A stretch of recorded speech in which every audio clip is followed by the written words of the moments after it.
अब देखते हैं क्वेश्चन नंबर 1। त्रिज्या 4.2 सेंटीमीटर वाले गोले को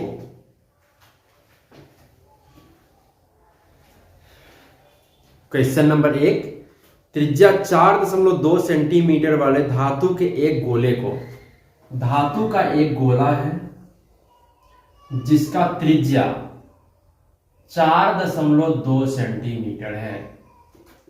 गोला का त्रिज्या बराबर, हम इसे R1 मान लेते हैं, 4.2 सेंटीमीटर है। को पिघलाकर 6 सेंटीमीटर त्रिज्या वाले एक बेलन के रूप में ढाला गया है। इस गोला को पिघला करके एक बेलन बना दिया गया, एक बेलन बना दिया गया जिसका त्रिज्या हम R2 मान लेते हैं और ये 6 सेंटीमीटर है। बेलन की ऊंचाई ज्ञात करें। बेलन की ऊंचाई ज्ञात करें। हमें इस बेलन की ऊंचाई नहीं मालूम है। कोई गोला है जिसका त्रिज्या 4.2 सेंटीमीटर है। इस गोले को पिघला करके बेलन के रूप में बना दिया गया है जिसका त्रिज्या 6 सेंटीमीटर है और हमें इसका ऊंचाई ज्ञात करना है। बेलन का त्रिज्या R2 बराबर 6 सेंटीमीटर। तो इस तरह की क्वेश्चन को जब भी कहा जाए कि ढाल करके एक रूप से दूसरे रूप, जैसे गोला से बेलन बना दिया गया या गोला से शंकु बना दिया गया या बेलन से शंकु या शंकु से गोला बना दिया गया, तो इस तरह की क्वेश्चन के लिए हम सदैव आयतन को बराबर करते हैं। तो गोला के आयतन बराबर बेलन का आयतन। गोला के आयतन बराबर बेलन का आयतन। तो गोला के आयतन का फॉर्मूला 4/3 पाई। हम इसके त्रिज्या को R1 लिए हैं, तो R1 का क्यूब बराबर बेलन का आयतन पाई, इसके त्रिज्या को R2 माने हैं, R2² अब पाई से पाई कट जाएगा, 4/3 गुना R1 का मान 4.2, तो 4.2 का पावर 3 लिखेंगे चूंकि यहां पावर 3 है। R2 का मान 6 सेंटीमीटर, तो यहां 6 के पावर 2 लिखेंगे गुना h। 4/3 गुना 4.2 के पावर 3 है, तो हम इसे 3 बार लिखेंगे। 4.2 गुना 4.2 गुना 4.2 बराबर 6 के पावर 2 है, तो इसे भी हम 2 बार लिखेंगे गुना h। अब हम यहां दशमलव खत्म कर लेते हैं, तो दशमलव हटाएंगे तो 1, दशमलव के बाद 1 अंक है तो 1 0, यहां भी दशमलव हटाएंगे तो 1, दशमलव के बाद 1 अंक है तो 1 0, यहां भी दशमलव हटाते हैं, दशमलव के बाद 1 देंगे और 1 अंक है तो 1 0। अब हम इसे काटने का काम करते हैं। 7 6 42, 7 6 42 कट गया। अच्छा, 2 दूना 4, 5 दूना 10, 14 तिया 42, 2 पंचे 10, 7 दूना 14, 5 दूना 10, तो हमें मिला 7 गुना 7 गुना 7 बटा 5 गुना 5 गुना 5 बराबर h। इसीलिए h बराबर 7 से 7 में 49 और 49 से 7 में गुणा करेंगे तो 343 बटा 50 25 25 125। जब हम 343 में 125 से भाग देंगे तो मिलेगा 2.74 सेंटीमीटर। ये हमारा बेलन की ऊंचाई हो गया। क्वेश्चन नंबर 2 कहता है क्रमशः 6 सेंटीमीटर, 8 सेंटीमीटर और 10 सेंटीमीटर त्रिज्या वाले धातु के 3 ठोस गोले को पिघला करके एक बड़ा ठोस गोला बनाया जाता है। इस गोले की त्रिज्या ज्ञात कीजिए।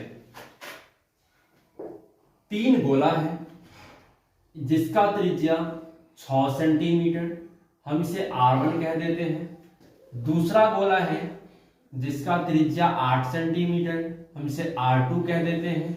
और एक तीसरा गोला है जिसका त्रिज्या 10 सेंटीमीटर, और इन तीनों को जोड़ करके एक बड़ा वाला गोला बनाया गया है जिसका हमें त्रिज्या ज्ञात करना है।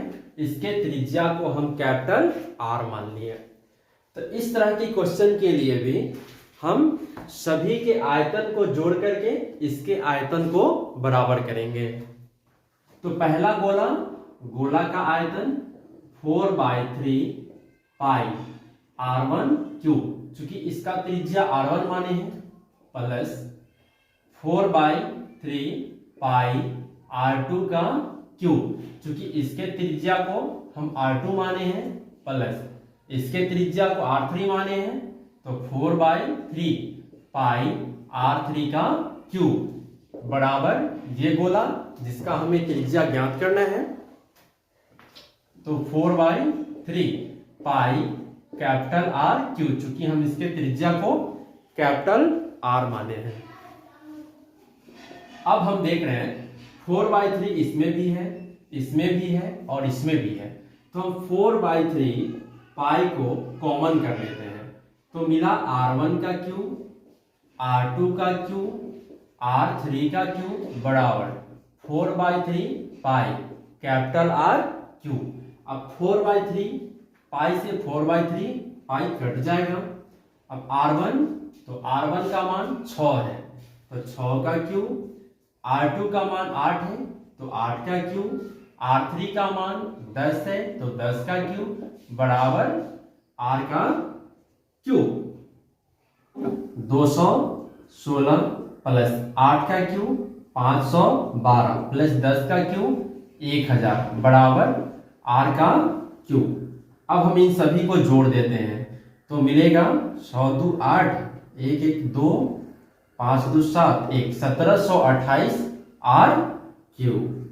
इसीलिए R क्यूब बराबर 1728, तो R बराबर 1728 बराबर 3, करनी में 3, 12 गुना 12 गुना 12 अर्थात 12 सेंटीमीटर हमें इस गोला का त्रिज्या मिला। क्वेश्चन नंबर 3, व्यास 7 मीटर वाला 20 मीटर गहरा एक कुआं खोदा गया है। अब क्वेश्चन नंबर 3, व्यास 7 मीटर वाला 20 मीटर गहरा एक कुआं खोदा जाता है। एक कुआं है, कुआं बेलन के आकार का होता है, तो हम एक बेलन बना लेते हैं।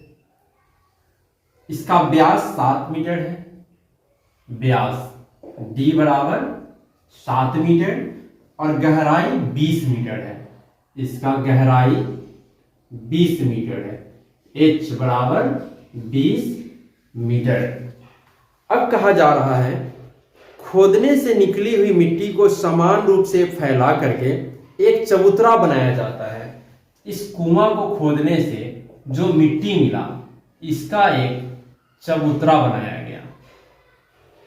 तो चबूतरा घन के आकार का भी हो सकता है, घनाभ के भी आकार का हो सकता है, लेकिन यहाँ 22 गुने 14 दिया है, 22 गुने 14, इसका मतलब ये घनाभ होगा। इस चबूतरे की ऊंचाई ज्ञात कीजिए। हमें इस चबूतरे की ऊंचाई ज्ञात करना है। तो बेलन का व्यास बराबर 7 मीटर, तो त्रिज्या बराबर 7/2। बेलन की ऊंचाई, बेलन की ऊंचाई 20 मीटर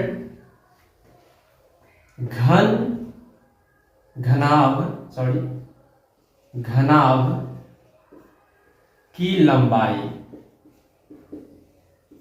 L बराबर 22, घनाभ की चौड़ाई B बराबर 14 मीटर, घनाभ की ऊंचाई हमें ज्ञात करना है, जो नहीं मालूम है। तो इस क्वेश्चन के लिए भी हम जिस तरह क्वेश्चन नंबर 1 और 2 को हल किए हैं, दोनों का आयतन बराबर करते थे, वैसे ही यहां भी बेलन के आयतन बराबर घनाभ का आयतन करेंगे। बेलन का आयतन बराबर घनाभ का आयतन, घनाभ का आयतन, बेलन के आयतन होता है पाई आर स्क्वायर एच, और घनाभ का आयतन एल गुना बी गुना एच, लंबाई गुने चौड़ाई गुने ऊंचाई। अब पाई का मान 22/7 होता है, आर का मान जो त्रिज्या 7/2 है और पावर 2 है, इसीलिए हम इसे 2 बार लिखेंगे, गुना एच ऊंचाई 20 मीटर बराबर एल का मान 22 है 22, बी का मान 14 और ऊंचाई हमें नहीं मालूम है, ज्ञात करना है, तो इसे एच रहने देते हैं। अब हम इसे देखते हैं, एक साथ से एक साथ कट जाएगा, 22 से 22 कट जाएगा, 7 दूना 14 कट जाएगा, 10 दूना 20 कट जाएगा, 2 पंचे 10 कट जाएगा, तो 5 बराबर 2 एच, इसीलिए एच बराबर 5/2, और जब हम 5 में 2 से भाग देंगे तो मिलेगा 2.5 मीटर। ये हमारा चबूतरा का ऊंचाई हो गया।